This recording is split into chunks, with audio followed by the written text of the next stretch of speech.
Physical quantity from velocity time graph. Velocity time graph से हम कौन कौन सी फिजिकल क्वांटिटी का पता लगा सकते हैं। वेलोसिटी टाइम ग्राफ से हम हर इंस्टेंट यानी छोटे समय पर ऑब्जेक्ट की वेलोसिटी का पता लगा सकते हैं। इसके साथ एक्सेलरेशन को भी कैलकुलेट कर सकते हैं और डिस्प्लेसमेंट भी कैलकुलेट कर सकते हैं। पोजीशन टाइम ग्राफ की स्लोप से वेलोसिटी प्राप्त की जा सकती है। अब ये क्वेश्चन है कि वेलोसिटी टाइम ग्राफ की स्लोप से क्या मिलेगा। वेलोसिटी टाइम ग्राफ की स्लोप बताती है कि वेलोसिटी टाइम के साथ कितनी तेजी से चेंज हो रही है, यानी स्लोप से एक्सेलरेशन मिलता है। एक्सेलरेशन फ्रॉम स्लोप फिगर 4.17 में जो ग्राफ है उसमें लाइन की हाइट एक्स एक्सिस से चेंज हो रही है, मतलब स्लोप जीरो है, इसलिए वेलोसिटी कांस्टेंट है और एक्सेलरेशन जीरो है। फिगर 4.17 डी को यदि कंसीडर करें तो ये फिगर बी जैसा ही है, बस एक्स्ट्रा मार्किंग के साथ। लाइन का एक पार्ट यहाँ पर हम ए बी लेते हैं, पॉइंट ए पर टाइम t1 और वेलोसिटी u लेते हैं, पॉइंट बी पर टाइम t2 और वेलोसिटी v लेते हैं, यानी final velocity. Change in velocity को बी सी से दिखा सकते हैं, जहां पर बी वी से और सी यू से। चेंज इन टाइम सी ए से दिखाते हैं, सी का मतलब t2 और ए का मतलब t1। तो यहाँ पे जो एक्सेलरेशन का फॉर्मूला आता है change in velocity upon change in time, यानी एक्सेलरेशन बराबर बी सी जो चेंज इन वेलोसिटी को दिखाता है और सी ए जो चेंज इन टाइम को दिखाता है। इसे हम ऐसे भी लिख सकते हैं v minus you upon t2 minus t1। Graph से वैल्यू सब्स्टिट्यूट करते हैं तो एवरेज एक्सेलरेशन यदि हम 10 सेकेंड और 20 सेकेंड बीच निकालें तो यहाँ पर 10 माइनस 5 अपॉन 20 माइनस 10 यानी 0.5 मीटर पर सेकेंड स्क्वायर होगा जब ग्राफ से हम वैल्यू सब्स्टिट्यूट करते हैं।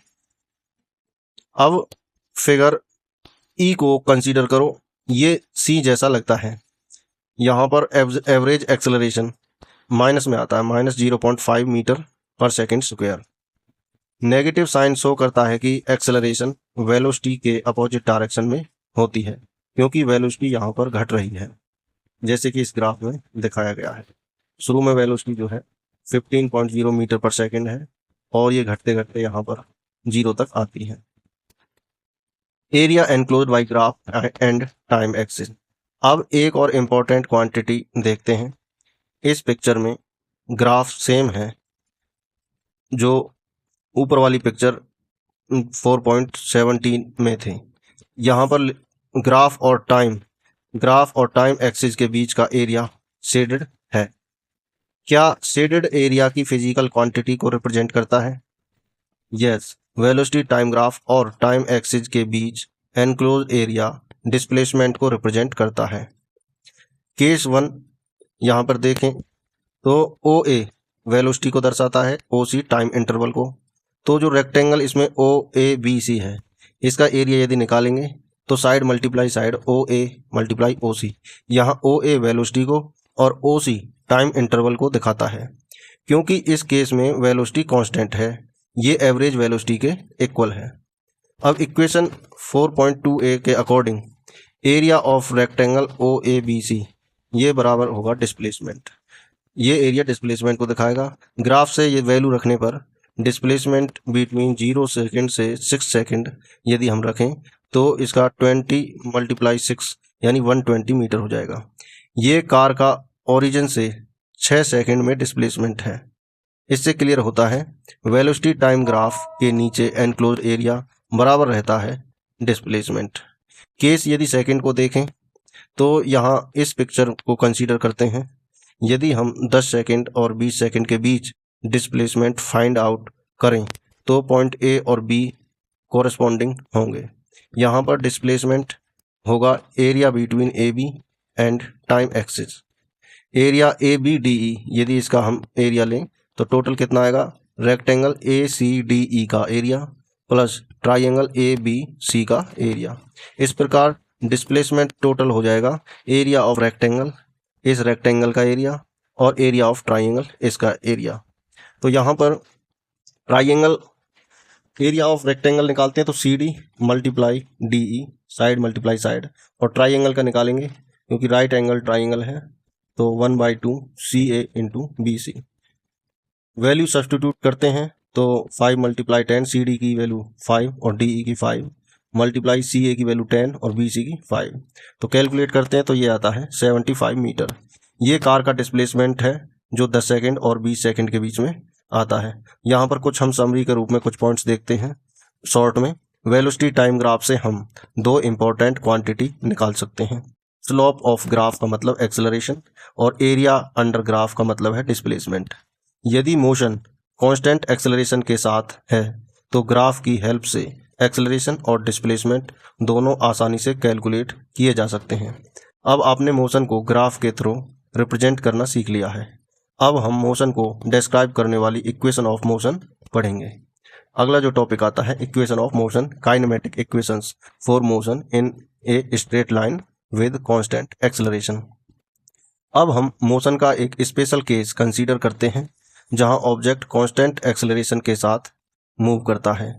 इस टाइप के मोशन के लिए हम कुछ इक्वेशन ड्राइव करेंगे जो मोशन एनालाइज करने में हेल्प करती हैं। यानी ये जो इक्वेशन है वो मोशन को एनालाइज करने में हेल्प करेंगी। क्योंकि एक्सेलरेशन कांस्टेंट है इसलिए हर इंस्टेंट पर, हर छोटे समय पर एक्सेलरेशन सेम रहेगा और एवरेज एक्सेलरेशन के बराबर होगा। एवरेज एक्सेलरेशन की यदि डेफिनेशन देखें इक्वेशन के हिसाब से तो A = V - U। V यहाँ पर फाइनल वेलोसिटी और U यहाँ पर इनिशियल वेलोसिटी और T यहाँ पर होता है टाइम। इस इक्वेशन को यदि हम रीअरेंज करें तो ये आ जाएगा AT, क्रॉस मल्टीपल करने पर AT = V - U, और यहाँ से V यदि निकालें U + AT। ये इक्वेशन हमें किसी भी टाइम पर वेलोसिटी कैलकुलेट करने में हेल्प करती है। यहाँ पर U इनिशियल वेलोसिटी और A है acceleration. Velocity time graph equation जो यहाँ पे मिला है V = U + AT, ये वेलोसिटी टाइम ग्राफ जैसा होता है। ये ग्राफ जो 4.18 जैसा है जो हमने ऊपर पढ़ा था, बस डिफरेंस ये है कि यहाँ इनिशियल वेलोसिटी 0 नहीं है। इनिशियल वेलोसिटी OA, इसको हम U से रिप्रेजेंट करते हैं, और final velocity at time T EO, इसे हम V से डिनोट करते हैं। ग्राफ यहाँ पर स्ट्रेट लाइन है। ये स्ट्रेट लाइन ग्राफ शो करता है कि वेलोसिटी कांस्टेंट एक्सेलरेशन के साथ चेंज हो रही है। ग्राफ की स्लोप एक्सेलरेशन को रिप्रेजेंट करती है। पिछले सेक्शन में हमने पढ़ा था कि डिस्प्लेसमेंट ग्राफ के एनक्लोज एरिया से मिलता है। अब यहाँ पर डिस्प्लेसमेंट ग्राफ की सहायता से कैसे निकालेंगे। यहाँ पर डिस्प्लेसमेंट बराबर area of rectangle OABD। Area यदि टोटल निकालें इस पूरे शेडेड एरिया का, जैसे हमने पहले निकाला था rectangle OACD plus area of triangle ABC, तो मैथमेटिकली यदि देखें दोनों को हम जोड़ देते हैं, रेक्टेंगल का एरिया और ट्राइंगल का, AO और multiply DO + 1/2 CA into BC। अब यदि हम वैल्यू सब्स्टिट्यूट करें, AO को इनिशियल वेलोसिटी U और DO और जो CA है वो बराबर हैं दोनों, ये हो जाएगा T, और BC हो जाएगा BD में से यदि CD को निकाल दें, यानी EO - AO को निकाल दें तो V - U। तो इस प्रकार यहाँ पर डिस्प्लेसमेंट बराबर आता है UT + 1/2 मल्टीप्लाई T और V - U। तो इक्वेशन हो जाता है V - U = AT को यदि सब्स्टिट्यूट करें तो इक्वेशन हो जाता है S + UT + 1/2 multiply T multiply AT, और S रीअरेंज करने पर, सोल्व करने पर UT + 1/2 AT²। इसे कहते हैं सेकंड काइनेमेटिक इक्वेशन। अब तक हमने दो प्राइमरी इक्वेशन ड्राइव करे। पहले वाला था V = U + AT, और सेकंड आया S + UT + 1/2 AT²। अब इन इक्वेशन को कंबाइन करके और इक्वेशंस निकाल सकते हैं। चलो एक और इक्वेशन ड्राइव करते हैं, एलिमिनेटिंग T। इक्वेशन जो 4.4a जो हमने पढ़ा था उससे हम T निकाल सकते हैं। T = V - U / A। इस वैल्यू को यदि हम इक्वेशन 4.4b में रख दें, S = UT + 1/2 AT² में, उसमें रख दें तो सिंप्लीफिकेशन के बाद जो इक्वेशन मिलता है V² = U² + 2as। ये है थर्ड काइनेमेटिक इक्वेशन। तो यहाँ पर हमने 3 इक्वेशन पढ़ी, फर्स्ट, सेकंड और थर्ड। फाइनल काइनेमेटिक इक्वेशंस को एक साथ ही हम दिखा सकते हैं। Straight line motion with constant acceleration के लिए 5 फिजिकल क्वांटिटी होती हैं, displacement, time interval t, initial velocity u, final velocity v और एक्सेलरेशन। इन सब के बीच रिलेशन फॉलोइंग नीचे दिए गए इक्वेशंस के से हम डिनोट कर सकते हैं। v is equal to u plus a t, और ये दूसरे वाला u t plus s is equal to u t plus 1/2 a t square, और थर्ड हो गया v square is equal to u square plus 2as। इन्हें kinematic equations कहते हैं। ये इक्वेशंस मैथमेटिकली डिस्क्राइब करती हैं कि ऑब्जेक्ट का मोशन टाइम के साथ कैसे बदलता है।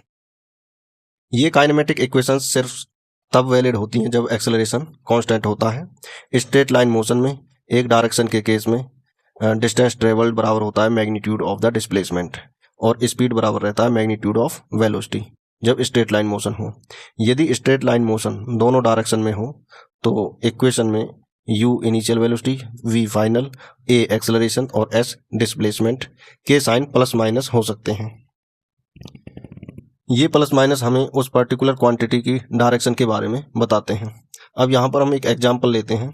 सपोज एक कार है, हाईवे पर मूव कर रही है और ब्रेक लगने पर उस पर 4 मीटर पर सेकेंड स्क्वायर का एक्सेलरेशन लगता है। पता लगाओ कि कार स्टॉप होने से पहले कितनी डिस्टेंस ट्रेवल करेगी। यदि ब्रेक लगाते टाइम कार की वेलोसिटी या तो 54 किलोमीटर पर आवर हो और सेकंड केस में 108 किलोमीटर पर आवर हो।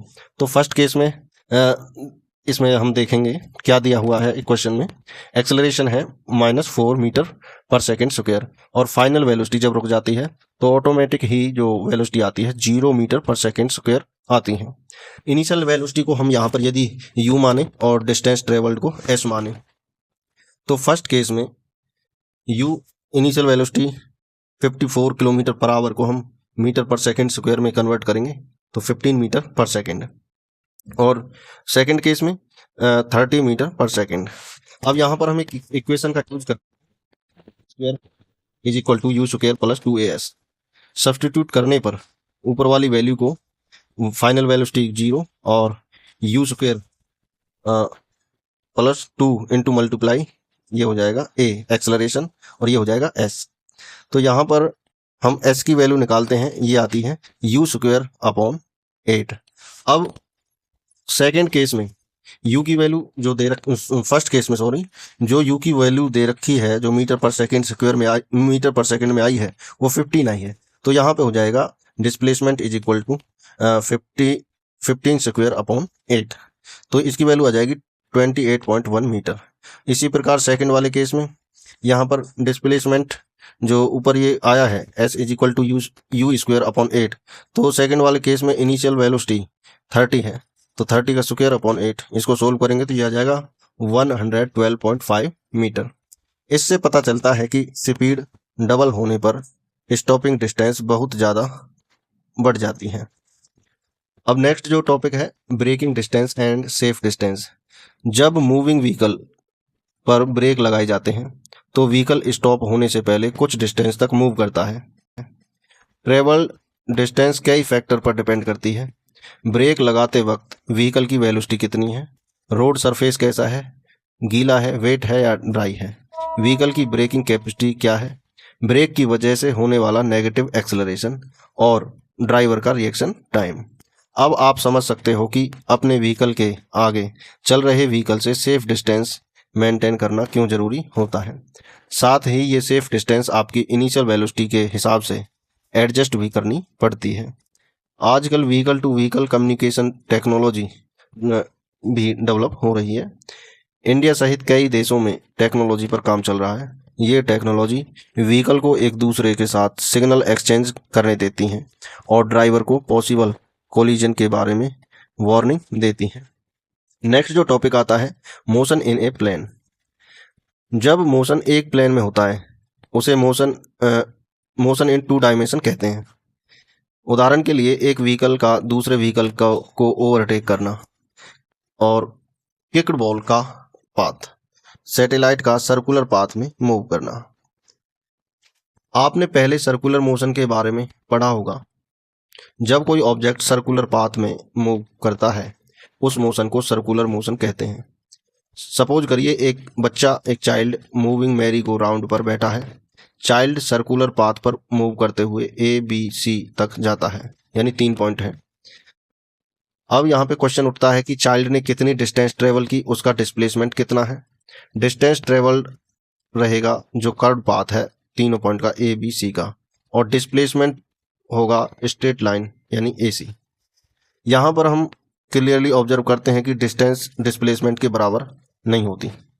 1 revolution in a circular motion, यदि चाइल्ड सर्कल का एक कंप्लीट राउंड लगाता है यानी 1 रिवॉल्यूशन पूरा करता है तो डिस्टेंस ट्रेवल क्या होगी। डिस्टेंस ट्रेवल जो करेगा वो होगी सर्कल की टोटल सरकमफेरेंस कितनी है। यदि जिसमें वो चक्कर लगा रहा है उस सर्कुलर पाथ की रेडियस r है तो उसकी जो डिस्टेंस ट्रेवल होगी 1 रिवॉल्यूशन यानी 2πr। लेकिन डिस्प्लेसमेंट क्या होगा, चाइल्ड वापस सेम स्टार्टिंग पॉइंट पर आ जाता है, इसलिए डिस्प्लेसमेंट यहाँ पर 0 हो जाएगा। यदि ऑब्जेक्ट एक रिवॉल्यूशन कंप्लीट करने में t टाइम लेता है तो यहाँ पर उसकी एवरेज स्पीड की यदि बात करें तो 2πr/t हो जाएगा। क्योंकि डिस्प्लेसमेंट 0 है इसलिए यहाँ पर एवरेज वेलोसिटी 0 आएगी। अब बात करते हैं यूनिफॉर्म सर्कुलर मोशन। अब यह सर्कुलर मोशन का स्पेशल केस है जिसे हम कंसीडर करते हैं। जब ऑब्जेक्ट सर्कुलर पाथ में कांस्टेंट स्पीड से मूव करती है तो उस मोशन को यूनिफॉर्म सर्कुलर मोशन कहते हैं। यदि स्पीड कांस्टेंट है तो क्या वेलोसिटी भी कांस्टेंट होगी? नहीं, क्योंकि वेलोसिटी में मैग्नीट्यूड और डायरेक्शन दोनों इंपॉर्टेंट होते हैं। यूनिफॉर्म सर्कुलर मोशन में स्पीड कांस्टेंट होती है लेकिन डायरेक्शन कंटिन्यूसली चेंज होती रहती है। अब इसमें हम डायरेक्शन चेंज को समझेंगे कि एक एथलीट है, उसको इमेजिन करो जो एक सर्कुलर पाथ, क्लोज्ड पाथ पर दौड़ रहा है।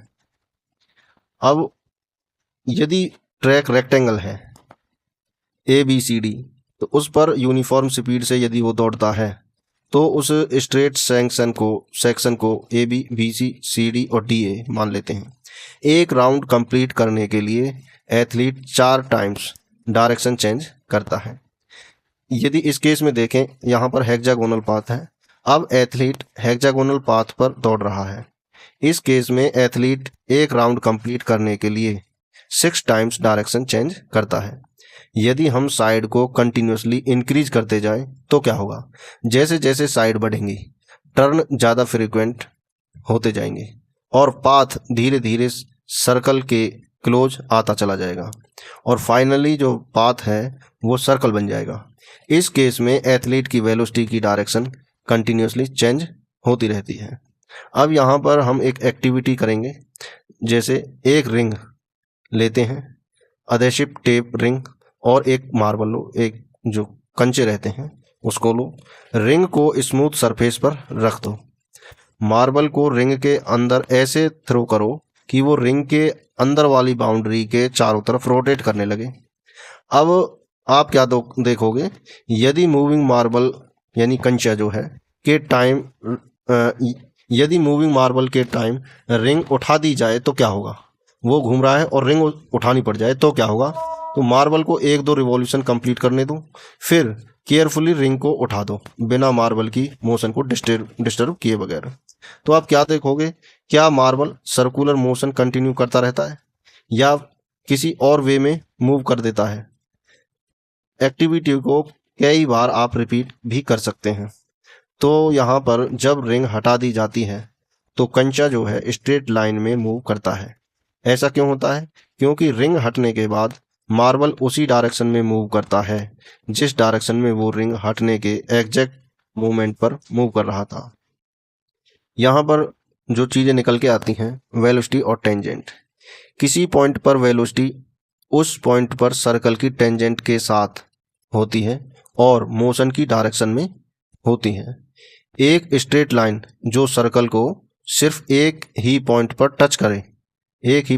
टच करती है और किसी और पॉइंट पर नहीं मिलती, उसे उस पॉइंट पर सर्कल की टेंजेंट कहेंगे। अब नेक्स्ट जो आता है, acceleration in uniform circular motion. आप जानते हो कि एक्सेलरेशन तब नॉन जीरो होता है जब वेलोसिटी चेंज होती है।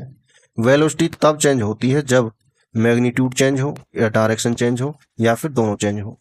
यूनिफॉर्म सर्कुलर मोशन में स्पीड कांस्टेंट रहती है, बदलती नहीं है, लेकिन डायरेक्शन कंटिन्यूसली चेंज होती रहती है। इसलिए यूनिफॉर्म सर्कुलर मोशन एक एक्सेलरेटेड मोशन है। मतलब ऑब्जेक्ट एक्सेलरेट कर रहा होता है यहाँ तक कि उसकी स्पीड कांस्टेंट होती है। अब हम रियल वर्ल्ड में भी कुछ मोशन देखते हैं। रियल वर्ल्ड में यूनिफॉर्म सर्कुलर मोशन देखने को मिलती हैं, जिसमें कांस्टेंट स्पीड और परफेक्ट सर्कुलर पाथ ज़्यादातर एग्जैक्टली सेटिस्फाई नहीं होती। इसलिए यूनिफॉर्म सर्कुलर मोशन एक आइडियलाइज्ड मॉडल है, फिर भी ये बहुत यूजफुल मॉडल है। ये हमें कॉम्प्लेक्स रियल वर्ल्ड मोशन समझाने में हेल्प करता है। उदाहरण के लिए प्लैनेट्स का सूरज के चारों ओर रिवॉल्व करना, व्हीकल का सर्कुलर टर्न लेना यानी गोल रास्ते पे टर्न लेना। अब हम बात करते हैं मोशन इन 3 डायमेंशंस। स्पेस में मोशन जैसे car climbing up a mountain road, a bird flying in sky या an aircraft moving through air.